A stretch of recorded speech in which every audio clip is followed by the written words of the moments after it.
عزیز دوستو، اللہ تعالیٰ نے قرآن حکیم میں نبی پاک صلی اللہ علیہ وسلم کی عظمتوں کو، شانوں کو اور بلندیوں کو بیان فرمایا، اور حضور کی مختلف صفات کا تذکرہ فرمایا۔ قرآن پاک میں ارشاد فرمایا کہ یا ایھا النبی انا ارسلناک شاہدا ومبشرا ونذیرا، اے غیب کی خبریں دینے والے محبوب علیہ السلام، ہم نے آپ کو گواہ بنایا ہے، خوشخبری دینے والا بنایا ہے اور ڈر سنانے والا بنایا۔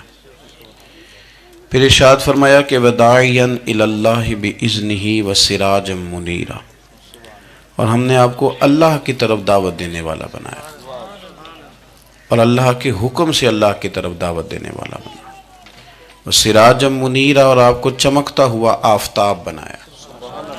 نبی پاک صلی اللہ علیہ وسلم کی ہر شان ہی وراء الورا ہے، لیکن یہ جو حضور کی صفت مبارکہ ہے نا، داعیا الی اللہ کی، کہ حضور لوگوں کو اللہ کی جانب دعوت دیتے۔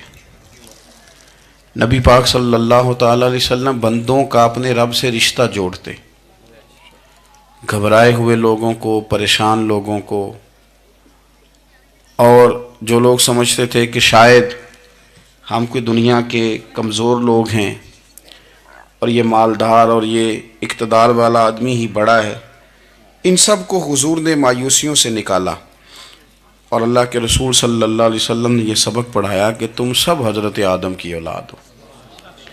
عربی کو اجمی پر، گھورے کو کالے پر کوئی فضیلت حاصل نہیں۔ لوگوں کی ہر پریشانی حضور نے نکال کے ان کا رجوع ان کے رب کی طرف کرایا۔ ہمارے ہاں یہ ہوتا ہے کہ انسان کو پریشانی کوئی بھی ہو اسے سکون نہیں لینے دیتی، وہ کوئی بھی ہو۔ محفل میں کسی بندے کا بٹن ٹوٹ جائے نا، یہ گلے کا، تو کوئی دیکھے نہ دیکھے اس بیچارے کی ساری توجہ بٹن پہ رہتی ہے، میرا بٹن ٹھیک نہیں۔ کسی بندے نے کپڑے صاف نہ پہنے ہوں تو آپ اس شخص سے کہیں کہ تجھے کچھ لوگ ملنا چاہتے ہیں، تو وہ اگرچہ اس کے پاس پی ایچ ڈی کی ڈگری ہے، ڈھیر سارا مال ہے، وزادار ہے، صاحب عزت ہے، لیکن وہ کہتے یار میرے کپڑے نہیں ٹھیک، تو میں کوفت محسوس کر رہا ہوں، ذرا میں اپنے آپ کو تھوڑا سا نہا دھو لوں، فریش کر لوں، پھر میں چلتا ہوں۔ آپ کے ظاہری جسم پر ایک آدھ دھبا ہو تو وہ آپ کو سکون نہیں لینے دیتا، اور اگر دھبے باطن پہ لگ جائیں، بہت سارے دھبے ہیں جو باطن پہ ہوتے ہیں، مجھے جان لو، مجھے پہچان لو، میرا بھی کوئی نام ہے، میں بھی کچھ ہوتا ہوں، یہ بھی ایک دھبا ہے، ایک مصیبت ہے۔ اور میری عزت کرو، مجھے بھی کسی طریقے سے کسی نشست پہ جگہ دو، یہ بھی ایک دھبا ہے۔ یہ ہمارے ہاں، ہمارے ملک کے اندر سیاستدانوں سے لے کر مذہبی لوگوں تک الا ماشاءاللہ پروٹوکول کا ایک مزاج آیا ہے کہ بھی بڑی دشواری پیدا کرتا ہے عام لوگوں کے لیے، بڑی آزمائش میں لوگ آ جاتے ہیں۔ حسد کر لینا، کسی بندے کی نعمت کو دیکھ کے جلنا، یہ بھی آپ کو بڑا بے سکون رکھتا ہے۔ تکبر کرنا کہ میں کوئی چیز ہوں اور باقی کو تھوڑے سے مجھ سے چھوٹے ہیں، یہ سارے دھبے، یہ ساری نقصان کی چیزیں۔ اور نبی پاک صلی اللہ علیہ وسلم نے تعریف یہ بیان کی، فرمایا ما حاک فی صدرک، یہ جو تیرے گناہ ہیں یہ تیرے سینے میں کھٹکیں گے، یہ تجھے بے چین رکھیں گے، یہ کانٹے کی طرح چبھیں گے۔ تو جتنے مرضی اچھے کپڑے پہن لے، جتنی مرضی اونچی جگہ بٹھا دیا جائے، اگر تیرے اندر کوئی روگ ہے وہ تجھے سکون سے نہیں جینے دے گا۔ رسول کائنات صلی اللہ علیہ وسلم نے نا لوگوں کی توجہ رب کریم کی جانب لگائی۔ حضور نے لوگوں کو بتلایا کہ تمہارا رب نا عاجزی کو پسند کرتا ہے، تمہارا رب سادگی کو پسند کرتا ہے، تمہارا رب انسانوں سے پیار کرنے والے کو پسند کرتا ہے۔ حضور سید عالم صلی اللہ علیہ وسلم نے ہمیں یہ سبق پڑھایا کہ زیادہ باتیں کرنے والے کو نہیں، اللہ سچ بولنے والے کو پسند کرتا ہے۔ بہت اونچے اور لمبے چوڑے دولت والے اور مالدار آدمی کو نہیں، بلکہ جو آدمی دیانتداری سے زندگی گزارے، رب اس کو زیادہ محبوب رکھتا ہے۔ تو ہماری یہ جتنی بھی آزمائشیں ہیں، میلاد والے محبوب صلی اللہ علیہ وسلم نے نا یہ ساری ہماری دور فرما دی، ساری۔ آپ دیکھیں ہمارے ہاں ایک بیماری ہوتی ہے، وہ تکبر کی بیماری ہے، اور وہ صرف مالدار کوئی نہیں ہوتا، بلکہ حضرت سعدی شیرازی فرماتے ہیں کہ میں نے بہت سارے جھکے ہوئے لوگوں میں تکبر دیکھا ہے. جو بڑا میٹھا بولتے ہیں نا، کئی دفعہ کہتے ہیں جی کیا بات ہے جی، سبحان اللہ ماشاء اللہ، بڑا میٹھا بولتے ہیں، تو یہ میٹھا نہیں بول رہے ہوتے، یہ آپ کو شیشے میں اتار رہے ہوتے ہیں. آپ نے کسی کی تعریف کرنی ہے تو پشت کے پیچھے کریں، وہ اصل تعریف ہے. آپ کوئی ایسا کام نہ کریں جس سے چھلکے لفظوں میں کہ میں نے کسی کو بنایا ہے. اس سے نا آپ کو خود محسوس ہوگا کہ میں حقیقت پہ زندگی نہیں گزار رہا، میں تو کوئی اداکاری کر رہا ہوں. اور جو لوگ کہتے کچھ اور ہیں کرتے کچھ اور ہیں تو وہ خود بڑے پریشان رہتے ہیں. وہ جانتے ہیں کہ یار یہ میں کہاں الجھ گیا ہوں. تو بھائی یہ جو بہت زیادہ ہمارے دلوں کے اندر چیز ہے، اور یہ ہر مقام پر بہت سارے لوگوں کو یہ چیز حاصل ہے. میں دیکھتا ہوں کہ درجہ بدرجہ ان چیزوں کا شمار ہے. کچھ کا خیال ہے کہ میری ڈگری زیادہ ہے، اور کچھ کا خیال ہے کہ مجھے عقل زیادہ ہے. کچھ کا خیال ہے کہ میری شہرت زیادہ ہے، تو کچھ کا خیال ہے کہ میری دولت زیادہ ہے. آہستہ آہستہ وہ الجھاؤ پیدا ہوتا ہے. کسی کا کچھ نہیں جاتا، وہ خود آدمی بے چین رہتا ہے. حال دیکھیں نا، یہ میری طرح کو بندہ آ جائے نا محفل میں، جس کو عادت ہے اسٹیج پہ بیٹھنے کی، اچھے لوگوں کی، بزرگوں کی، سادات کی بات نہیں کرتا، تو اس کو کبھی بیچارے کو پیچھے بیٹھنا پڑ جائے نا، تو وہ گردن اونچی کر کر کے نقیب محفل کو دکھاتا ہے کہ میں آ گیا، کسی طریقے مینوں بھی ساتھ لے کے. بے چین رہتا ہے. اور اگر اسے سکون حاصل ہو کہ بھئی حضور کی محفل میں بیٹھنا ہے، جہاں جگہ مل گئی وہیں پہ ٹھیک ہو، اور وہ سکون کے ساتھ. دیکھو اس محفل کا مہمان خصوصی میں نہیں، حضرت بزرگ تو سرپرستی کاری رہے ہیں، میں نہیں. اس محفل کا تو مہمان خصوصی وہ بندہ ہے جس نے محفل سے پہلے یہاں جھاڑو دیا ہے، جس نے یہاں دریاں بچھائی ہیں، جس بیچارے کی فوٹو بھی کوئی نہیں آئی، وہ مہمان خصوصی ہے. اور اس محفل کا تو وہ مہمان خصوصی ہے جو چپ کر کے کہیں کونے میں بیٹھا ہے، اس کو کوئی دلچسپی نہیں کہ کوئی مجھے بھی جانے گا، کوئی مجھے بھی پہچانے. اسے تو اتنا پتہ ہے کہ میں اپنے پیارے حبیب کی تعریف سننے کے لیے آیا ہوں. آپ اپنے اس طرح آپ کا ذوق دوبالا رہے گا اگر آپ عاجزی کے ساتھ، انکساری کے ساتھ، رب رسول کی رضا کے لیے کسی جگہ بھی آپ اپنے آپ کو سیٹ کر لیں گے تو ماحول آپ کا ٹھیک رہے گا. ورنہ آپ الجھاؤ کا شکار ہیں، ورنہ آپ پریشان ہیں، ورنہ آپ تکلیف میں، ورنہ آپ آزمائش میں. بخاری شریف میں حدیث ہے، قاضی ایاز مالکی رحمۃ اللہ علیہ نے بڑی تفصیل سے لکھی ہے. راوی حضرت انس بن مالک ہیں. ایک بندہ بڑی دور سے آیا نبی پاک صلی اللہ علیہ وسلم کی زیارت کے لیے، بڑی دور سے. عرب کے جو سردار ہوتے تھے ان کے بڑے ناز نخرے ہوتے تھے. وہ خیر آج بھی ہیں، پروٹوکول کا ماحول آج بھی، یعنی وزیر صاحب کے آگے دو چار گاڑیاں نہ ہوں تو ان کو مزہ ہی نہیں آتا. پولیس والے آگے پیچھے بھاگیں تو حالانکہ ان کو نہیں پتا کہ جو پولیس والے آگے پیچھے بھاگ رہے ہیں نا، یہ حکومت بدلی تو گرفتار کرنے بھی انہوں نے ہی آنا ہے. لیکن وہ بڑا مزہ آتا ہے جب لوگ گاڑی کے پیچھے بھاگتے ہیں. کیا بات ہے جناب، بڑی بات. اور ہماری طبیعتوں میں پتہ نہیں کون سی، یہ پیسے پھینکنے والے دوست مجھ سے ناراض نہ ہو جائیں، لیکن میں اکثر سوچتا ہوں کہ یار یہ کس طرح کا کام ہے کہ پہلا کھلارنے پھر آپ اکٹھے کر دیں.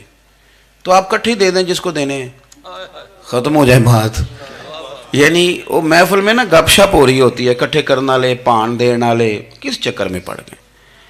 حضور غوث اعظم رضی اللہ تعالیٰ عنہ کی محفل میں شیخ یحییٰ نجار جایا کرتے تھے تو وہ کہتے تھے کہ ہم وہاں گنتے تھے آج کتنے بندوں نے توبہ کی، تو ہم سے گنے نہیں جاتے تھے، اتنے لوگ توبہ کرتے تھے. بزرگوں کی محفلوں میں توبہ کرنے والے گنے جاتے تھے، ہماری محفلوں میں پیسے گنے جاتے ہیں اور وہ پرچیاں دی جاتی ہیں. ایسا نہ کریں، اس سے گھٹن پیدا ہوتی.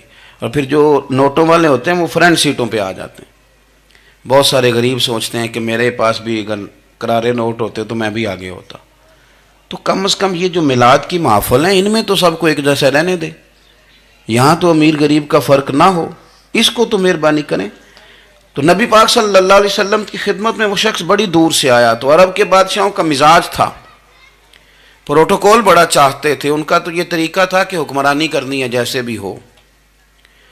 اگر کسی غلام نے دھوپ میں بندھا رہ گیا، اونٹ اور چھاؤں میں نہیں باندھا تو درے مارتے تھے، اور اگر اس نے کھول کے باندھ دیا تو پھر بھی مارتے تھے. کہتے تھے اتنا سیانا ہو گیا تو انہیں پوچھا ہی نہیں، خود بخود ہی باندھ دیا. وہ شخص حضور کی بارگاہ میں آیا اور بہت سارے لوگوں کے پاس کیونکہ وہ جاتا تھا اپنے سربراہ کا پیغام لے کے، تو وہ کانپ رہا ہے جب حضور کی بارگاہ میں گیا، ڈر رہا ہے.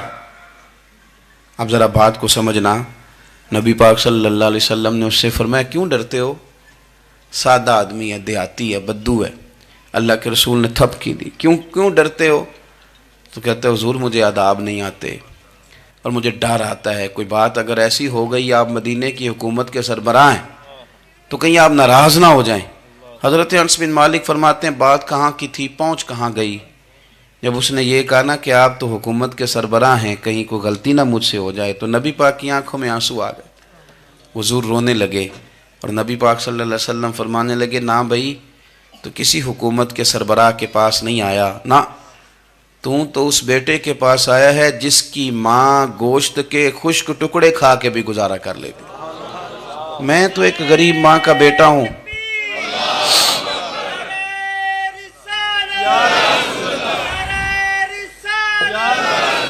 بھائی اگر آپ کا یہ ذوق بن جائے، دیکھو نا آج تو لوگ بھول جاتے ہیں نا، کپڑے بدل لیتے ہیں تو وہ سمجھتے ہیں کہ شاید سارا کچھ ہی بدل گیا. یعنی گاؤں سے آ کر پڑھنے والے بھول ہی گئے ہیں کہ کس کی ماں نے کتنا زیور بیچا. لوگ بھول جاتے ہیں چیزوں کو. اپنے ماضی کو یاد رکھیں، آپ لوگوں کے ساتھ پیار کریں، آپ لوگوں کو موقع دیں، آپ تھوڑی سی اور کوشش کریں اس شخص تک جانے کی جو آپ کو مایوس نظر آ رہا ہے، پریشان نظر آ رہا ہے. یہ ہمیں میلاد والے محبوب صلی اللہ علیہ وسلم نے درس دیا. ایک اور پہلو، حضور سید عالم صلی اللہ علیہ وسلم نے، ہمارے ہاں نا ابھی بھی برادری کی تقسیم ہے، ابھی بھی، اور کچھ میں نے ایسے کمزور لوگ بھی دیکھے. یہ اس طرح کی حرکتیں ہارے ہوئے لوگ کرتے ہیں. ہارے ہوئے لوگ جو اپنے آپ کو سمجھتے ہیں کہ میں کوئی بڑا آدمی ہوں.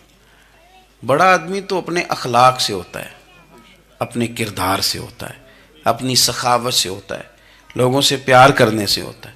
باقی یہ کہ بیٹھ کے کہانی سنانا کہ میں بڑا کچھ کرتا ہوں، تو جو کچھ کرتا ہوتا ہے اسے سنانے کی کوئی ضرورت ہے. ایک اور بہت سارے لوگ آپ تعزیت کرنے جائیں نا والد کے انتقال کے بعد، تو ان بیچاروں کو بتانا پڑتا ہے کہ ابا جی میرے بغیر دوائی نہیں کھاتے تھے. تو میں کہتا ہوں اگر تیرے بغیر نہیں کھاتے تھے پھر بتانے کی ضرورت نہیں، پھر تو سارے گاؤں کو پتا ہوگا کہ تیرے بغیر نہیں کھاتے تھے. اور اگر کوئی دال میں کالا ہے تو پھر تیری وضاحت کوئی بندہ قبول نہیں کرے گا. تو آپ کو بتانا کیوں پڑ رہا ہے؟ اور آپ بار بار اس بات کا ذکر کیوں کر رہے ہیں کہ ہم بہت بڑے قبیلے کے ہیں؟ صاحب اگر آپ بڑے قبیلے کے ہیں تو پتہ ہوگا سارے علاقے کو آپ کتنا لوگوں کا خیال کرتے ہیں، آپ کس قدر محبت کرتے ہیں، آپ کا انداز کریمانہ کس طرح کا. پھر آپ کو بتانے کی کوئی ضرورت نہیں ہوتی، پھر خود بخود خبر ہوتی. حضرت سیدنا ابو ذر غفاری رضی اللہ تعالیٰ عنہ، قبیلہ بنو غفار ایک بڑی شاخ تھی قبیلوں میں سے.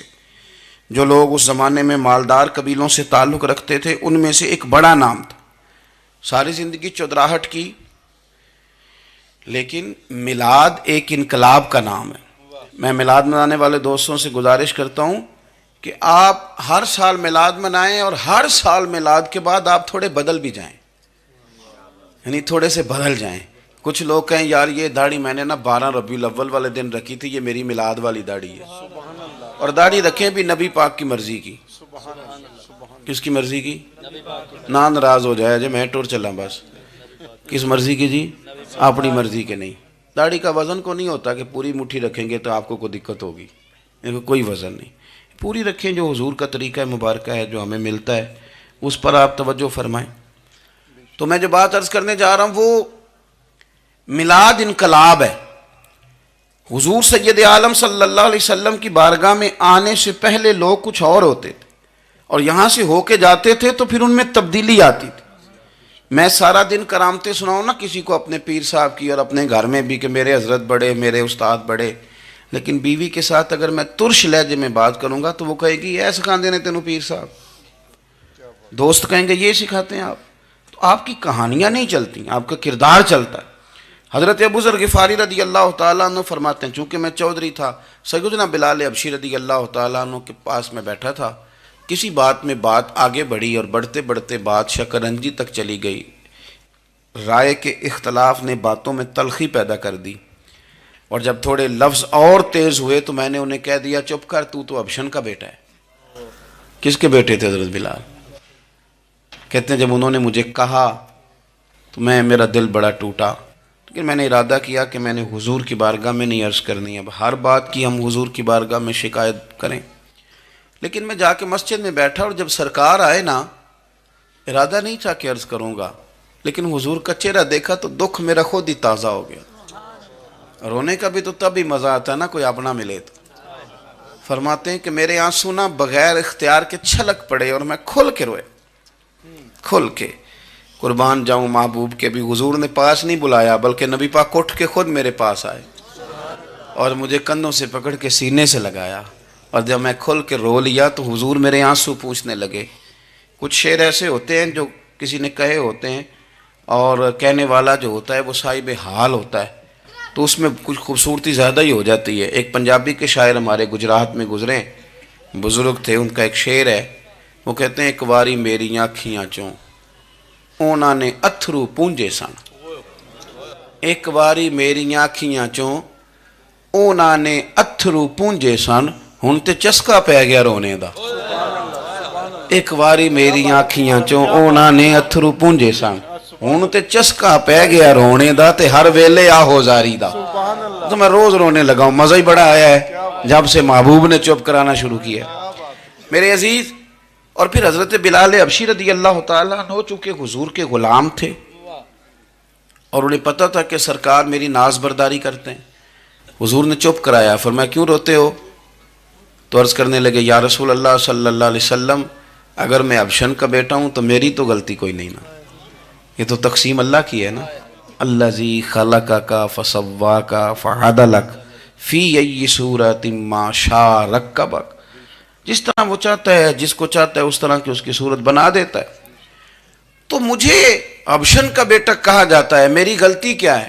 حضرت بلال نے بھی نہیں بتایا کس نے کہا، لیکن نبی پاک صلی اللہ علیہ وسلم نے کیا فرمایا؟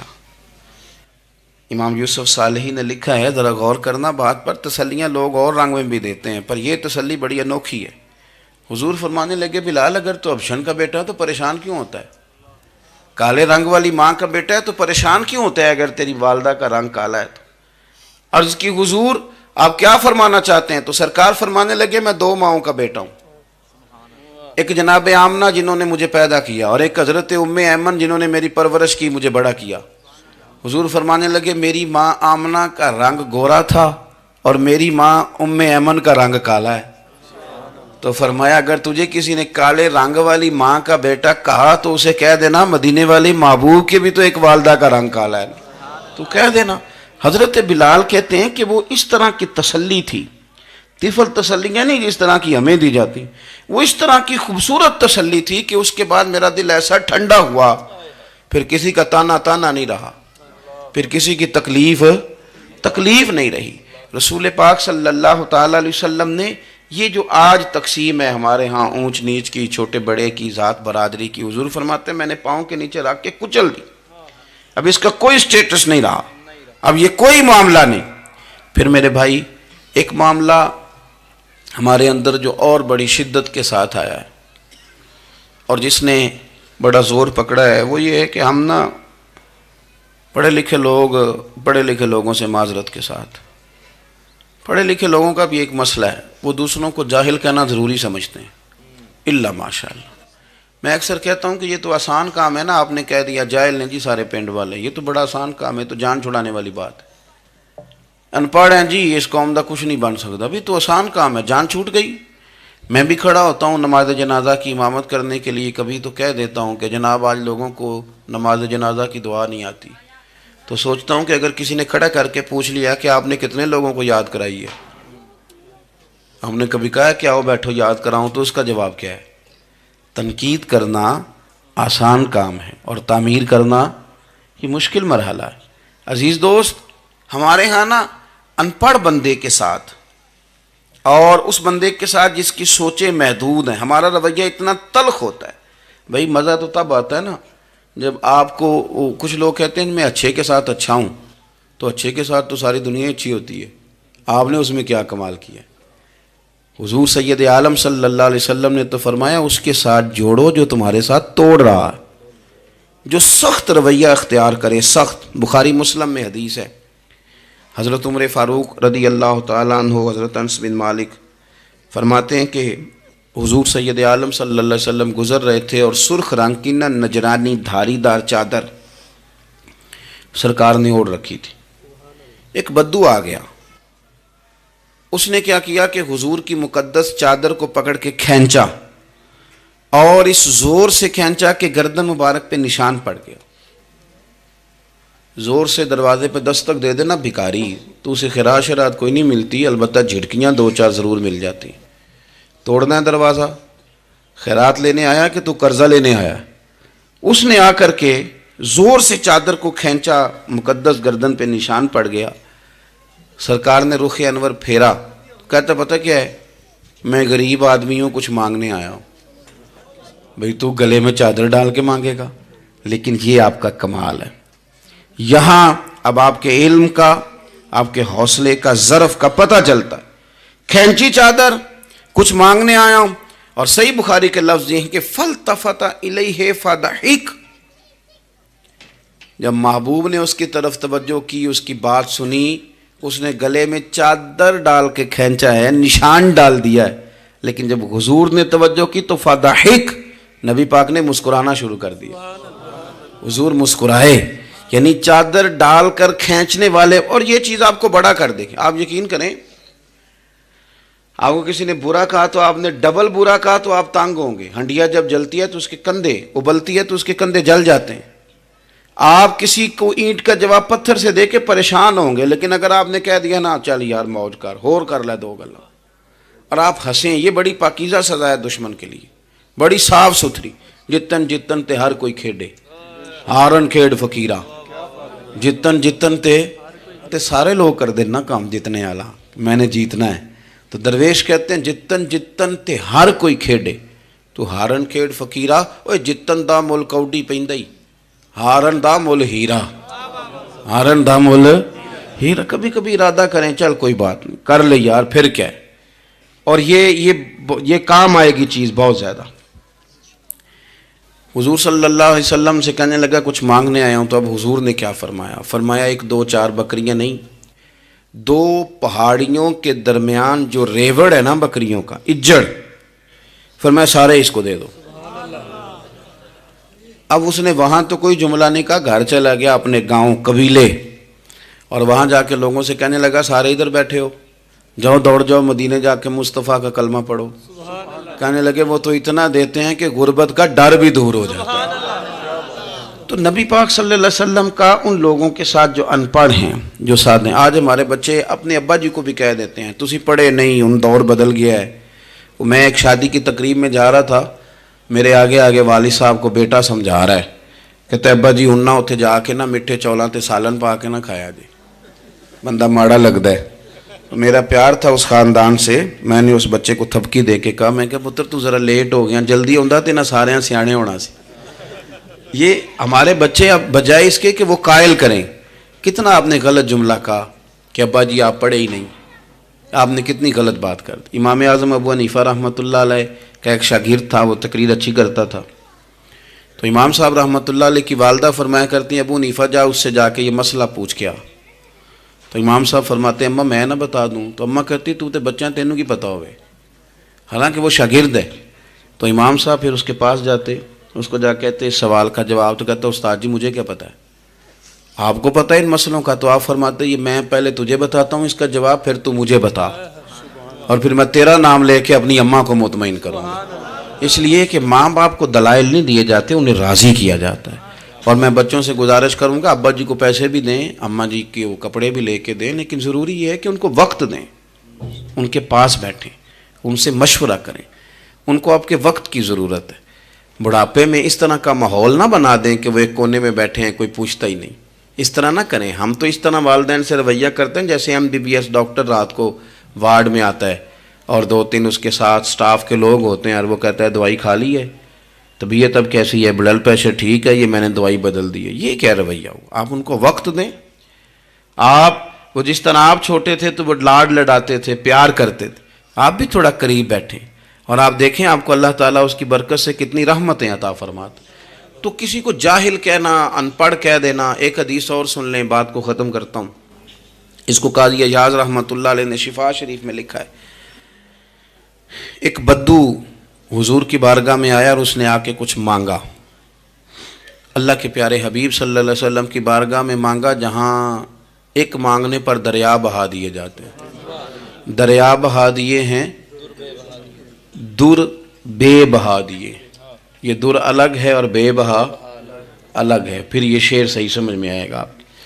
تو حضور سید عالم صلی اللہ علیہ وسلم تو جس کو دیتے تھے پھر اس کی کئی نسلیں کھاتی تھی، ختم نہیں ہوتا تھا۔ اس نے بھی کچھ مانگا، حضور نے کچھ دیا، لیکن ابھی اسے آداب نہیں نہ آتے تھے۔ پہلے آداب سکھائیں پھر کسی کو بے ادب کہیں، لیکن بغیر آداب سکھائے لوگ لوگوں کو بے ادب کہہ دیتے، یہ انداز ٹھیک نہیں۔ اس نے کچھ مانگا، حضور نے دیا، چونکہ آداب نہیں آتے تھے، نہ آشنا تھا، تو کہنے لگا معاذ اللہ ثم معاذ اللہ نقل کفر کفر نہ باشد۔ کہنے لگا میں تو بڑی تعریف سن کے آیا تھا، آپ نے تو کچھ بھی نہیں دیا۔ حضرت عمر فاروق نے تلوار نکال لی، فرمایا اس بے ادب کی گردن اڑاؤں گا۔ حضور نے فرمایا عمر ٹھہر جا ذرا، جلدی نہ کر۔ سرکار اسے گھر لے گئے، جتنا دیا تھا نا اس سے ڈبل دیا، پھر جتنا ہو گیا تھا اس سے بھی ڈبل دیا۔ تیسری دفعہ حضور دینے لگے تو کہنے لگا یا رسول اللہ بس کریں، میں نے تو طوفان کے اندر بھی ہوا اتنی تیز نہیں چلتے دیکھی جتنی آپ کی سخاوت تیز چلتی ہے۔ کریم رسول صلی اللہ تعالی علیہ وسلم نے فرمایا یہی بات باہر جا کے میرے صحابہ سے بھی کہہ دو گے؟ حضور کہہ دوں گا۔ فرمایا جب تم نے کہا تھا نا نہیں دیتے تو ان کے دل ٹوٹ گئے، جب تم کہو گے نا بڑا دیتے ہیں تو ان کے کلیجے ٹھنڈے ہو جائیں گے۔ وہ باہر آیا، آ کر کے کہنے لگا میرے رسول پاک علیہ السلام کے مقدس غلاموں، میں نے تو طوفان میں بھی ہوا اتنی تیز نہیں دیکھی جتنی کریم کی سخاوت تیز ہے۔ پیارے حبیب صلی اللہ تعالیٰ علیہ وسلم تو کمال کر دیتے ہیں۔ اب صحابہ خوش ہو گئے۔ میرے نبی پاک صلی اللہ علیہ وسلم نے ہماری تربیت فرمائی کہ ہم نے کس طرح کا رویہ ایسے لوگوں کے ساتھ اختیار کرنا ہے۔ حضور فرمانے لگے عمر اگر تم اس سے پہلے قتل کر دیتے جو اس نے کہا تھا تو یہ دوزخ میں جاتا، اور اب جو کہہ رہا ہے اس پر مرے گا تو رب اسے جنت عطا فرمائے گا۔ حضور فرمانے لگے عمر میری اور تمہاری یعنی میری اور میری امت کی مثال اس آدمی کی مثال کی طرح جس کی اونٹنی بھاگ گئی تھی، ناک سے نکیل نکل گئی تھی۔ بہت سارے لوگ آئے اسے پکڑنے کے لیے، ہاتھوں میں نیزے تھے، ڈنڈے تھے، تلواریں تھیں، پر وہ کسی کے قابو نہ آئی، زخمی ہو گئی پر کسی کے قابو نہ آئی۔ حضور فرماتے ہیں پھر اس کا اپنا مالک آ گیا، اس نے تھوڑا سا چارہ اٹھایا، میری طرف دیکھیے گا جی، چارہ اٹھایا، اونٹ اس نے اس کو تھپکی دی، بغیر کسی کی مدد کے ناک میں نکیل ڈالی، پھر اونٹنی پر سوار ہوا اور کہنے لگا لوگوں تم نے میرے جانور کو بڑی تکلیف دی، اونٹنی میری ہے، اسے سنبھالنے کا طریقہ بھی مجھے ہی آتا ہے۔ گویا حضور فرما رہے ہیں عمر یہ امت میری ہے تو اسے کس طرح سنبھالنا ہے یہ طریقہ بھی مجھے ہی آتا ہے۔ ان کی کہاں کس بنیاد پر کس رنگ میں تربیت کرنی ہے یہ میں جانتا ہوں۔ ہمیں اگر ہماری زندگی انصاف والی ہو، عاجزی والی ہو، اطمینان والی ہو، عاجزی بھی دل کا نام ہے، اطمینان بھی دل کا نام ہے۔ بہت سارے گردنیں جھکانے والے بھی عاجز نہیں ہوتے۔ اپنے دل سے تہیہ کر لیں کہ میں کسی شخص کو بھی اپنے سے چھوٹا نہیں جانتا، کمزور نہیں جانتا، میں کسی شخص کے بارے میں بھی یہ رویہ نہیں رکھتا کہ یہ کوئی برا ہے۔ اگر کہیں ضرورت پڑے تو کسی کی اصلاح کریں، اگر وہ اصلاح قبول نہ کرے اور آپ کو محسوس ہو کہ یہ معاملہ آپ کے بس میں نہیں تو پھر بھی اس کے لیے دعا کریں۔ کسی کونے میں جا کر کے تنقید کرنے کی اجازت نہیں ہے۔ اپنے آپ کو سمیٹیں، سوچوں کو بکھرنے سے سمیٹیں، اچھا سوچا کریں۔ جو لوگ اچھا سوچتے ہیں وہ صحت مند رہتے ہیں، ان کی سوچیں تازہ رہتی ہیں۔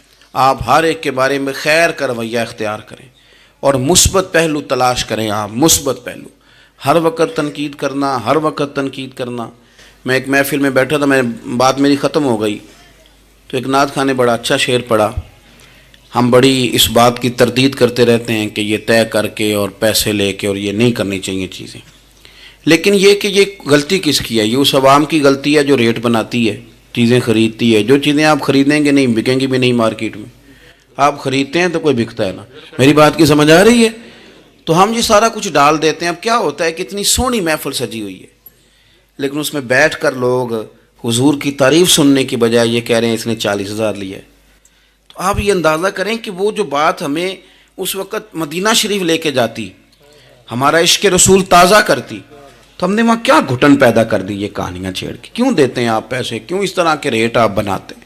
پہلے آپ بناتے ہیں پھر اس کے بعد آپ تنقید کرتے ہیں۔ اب دیکھیں میں بھی بیٹھا تھا تو اس نے بڑا خوبصورت شعر پڑھا اور بڑی مزیدار بات کی، بڑا مزہ آیا. تو میں نے ساتھ والے سے کہا یار آج بڑے دنوں کے بعد سرور آیا. تو کہنے لگا انہیں 40,000 لے آ جائے. میں انہوں کہا تو 10 منٹ کھلو جانا سی، مزہ تو لے لینے دیتا. اور پھر میں نے اسے کہا کہ یار بات سنو، کیوں دیتے ہو 40,000؟ اور اگر اس نے لیا بھی ہے نا تو آج اتنا مزہ آیا نا، میرے خیال میں نا اس کا 40 نہیں 80 بنتا ہے. دیکھو نا اس نے ہمیں پہنچا کہاں دیا ہے. تو آپ مثبت لیں چیزوں کو، مہربانی کریں، اچھا سوچیں، اچھے رویے اختیار کریں. وہ کسی شاعر نے کہا تھا کچھ تو مجبوریاں رہی ہوں گی، یوں ہی کوئی بے وفا نہیں ہوتا. اچھی سوچ پیدا کریں، خوبصورت آپ اپنے آپ کو رکھیں. آپ کا فائدہ ہوگا، آپ اچھا سوچیں گے تو آپ کا نفع ہے. ورنہ بکھری ہوئی سوچوں والے لوگ تو بیچارے سویرے کچھ ہوتے ہیں، دوپہر کو کچھ ہوتے ہیں، شام کو کچھ اور ہوتے ہیں، اور تیزی سے وہ لوگ بکھر جاتے ہیں. آپ یہ دیکھیں کہ آپ مست رہیں، آپ اپنے آپ کو پریم میں رکھیں، آپ اپنے آپ کو سکون میں رکھیں. کوئی تعریف کرے تو اس کی مہربانی، تنقید کرے تو اللہ بھلا کرے، لیکن آپ نے اپنی سوچوں کو ہمیشہ مجتمع رکھنا ہے. اللہ تعالیٰ آپ کو بہترین صلہ عطا فرمائے. محفلیں ہوتی ہیں حضور کے نام کی، لوگ تو ظاہر آتے جاتے رہتے ہیں، ہر ایک آدمی کی اپنی مشغولیت. آپ تشریف رکھیں گے، حضور کی ثنا خوانی ہوگی. اللہ تعالیٰ آپ سب کو جزا عطا فرمائے. آخر دعوانا جی آج اقبال ڈے جی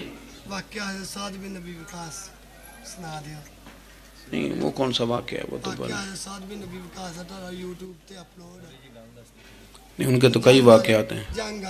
چلے میں بات کرتا ہوں، آپ تشریف رکھیں جی. میں بات کرتا ہوں. میں تو اپنی طبیعت کے مطابق بات کر چکا ہوں، اتنی کو میں کیا کرتا ہوں، لیکن ایک بات عرض کرتا ہوں آپ کی خدمت میں. ایک تو یہ کہ آج اقبال ڈے. علامہ اقبال جو ہیں وہ اسلام کے اور صوفیاء کے اور اہل محبت کے بہترین ترجمان ہیں. انہوں نے لوگوں کو رخ جو ہے وہ نبی پاک صلی اللہ علیہ وسلم کی محبت کی جانب پھیرا ہے. تو اقبال سے پیار کرنا اور ان کی تعلیمات کو دیکھنا یہ بھی بڑی کمال بات. ایک بات مجھے یاد آ رہی ہے حضرت سعد بن ابی وقاص کے. بہت ساری باتیں ہیں، میں سمجھ نہیں پایا کہ کس بات کی طرف میرے بھائی نے اشارہ کیا ہے. آپ فرماتے ہیں میں ایک دفعہ قادسیہ کی جنگ کے لیے گیا تھا، تو اس بادشاہ جس سے ہماری جنگ تھی اس کے بارے میں معروف تھا کہ تاج بڑا قیمتی پہنتا ہے. ہوتے ہیں نا جی، ہمارے ملک میں بھی کچھ بادشاہ ایسے ہیں جو 6-6 کروڑ کی گھڑی پہن لیتے ہیں. حالانکہ آپ جتنا مرضی مہنگا جوڑا پہن لیں، اب تعریف کوئی بھی نہیں کرتا. اب ختم ہو گیا دور، اب سارے وراء الورا. اب ہر بندے کی ڈیزائننگ بڑی شاندار ہے، جس کو بھی چھیڑ لیں. تو وہ تاج بڑا قیمتی پہنتا تھا، ہیرے لگائے ہوئے تھے. حضرت سعد بن ابی وقاص رضی اللہ تعالیٰ عنہ نے لوگوں سے کہا کہ اس کے تاج کا خیال رکھنا، مل گیا تو مال غنیمت میں فائدہ ہوگا. جنگ ہوئی شام کو، تاج اس کا کہیں ریت میں کھو گیا. لوگوں نے کچھ دیر ڈھونڈا، بادشاہ قتل ہو گیا، ملا نہیں. حضرت سعد بن ابی وقاص نے کہا چھوڑو، سو جاؤ، اتنا بھی ضروری نہیں.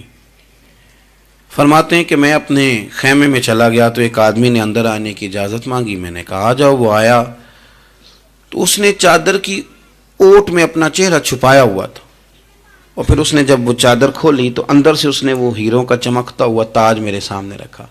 کہنے لگا میں گزر رہا تھا، گھوڑے کے پیر سے کچھ چیز ٹکرائی ہے، میں نے ریت کھودی ہے تو یہ نکل آیا. تو آپ فرماتے ہیں میں نے اسے کہا یار تو غریب آدمی لگتا ہے، تیرے کپڑے بتاتے ہیں. دامان توکل کی یہ خوبی ہے کہ اس پر پیوند لگے ہوتے ہیں پر دھبے نہیں ہوتے. تو غریب آدمی لگتا ہے. اس نے کہا جی میں جب آیا تھا تو بچوں کے لیے شام کا کھانا تھا، کسی پڑوسی سے ادھار کی گزارش کر آیا تھا، لوٹ کے جاؤں گا تو اللہ خیر کرے. آپ فرماتے ہیں کہ وہ رکھ کے نا غریب آدمی، اتنی دیانتداری، اتنا اخلاص، چہرہ بھی چھپایا ہوا. جب اس نے رخ پھیرا تو میں نے اسے کہا میاں نام ہی بتا دو، باپ کا نام اور قبیلے کا نام ہی بتا دو. کیسے اس نے رخ نہیں پھیرا، ادھر ہی چہرہ رکھا دروازے کے جانب. کہنے لگا حضور یہ کام میں نے آپ کے لیے نہیں کیا، یہ دیانتداری اور اخلاص میں نے آپ کے لیے یا شہرت کے لیے یا لوگوں کو بتانے کے لیے نہیں کیا. جس رب و رسول کے لیے میں نے یہ کام کیا ہے نا، وہ میرا نام بھی جانتے ہیں، باپ کا نام بھی جانتے ہیں اور قبیلہ بھی جانتے ہیں. انہیں پتہ ہے میں نے اللہ کی رضا کے لیے کیا ہے. تو جن کے لیے کیا ہے انہیں میری اس بات کی خبر ہے. اس لیے حضور نے فرمایا ہے کہ اللہ نہ تمہاری جیب دیکھتا ہے نہ چہرہ دیکھتا ہے، وَلَٰكِن يَنْظُرُ إِلَىٰ قُلُوبِكُمْ، وہ جب دیکھتا ہے تمہارے دل دیکھتا ہے.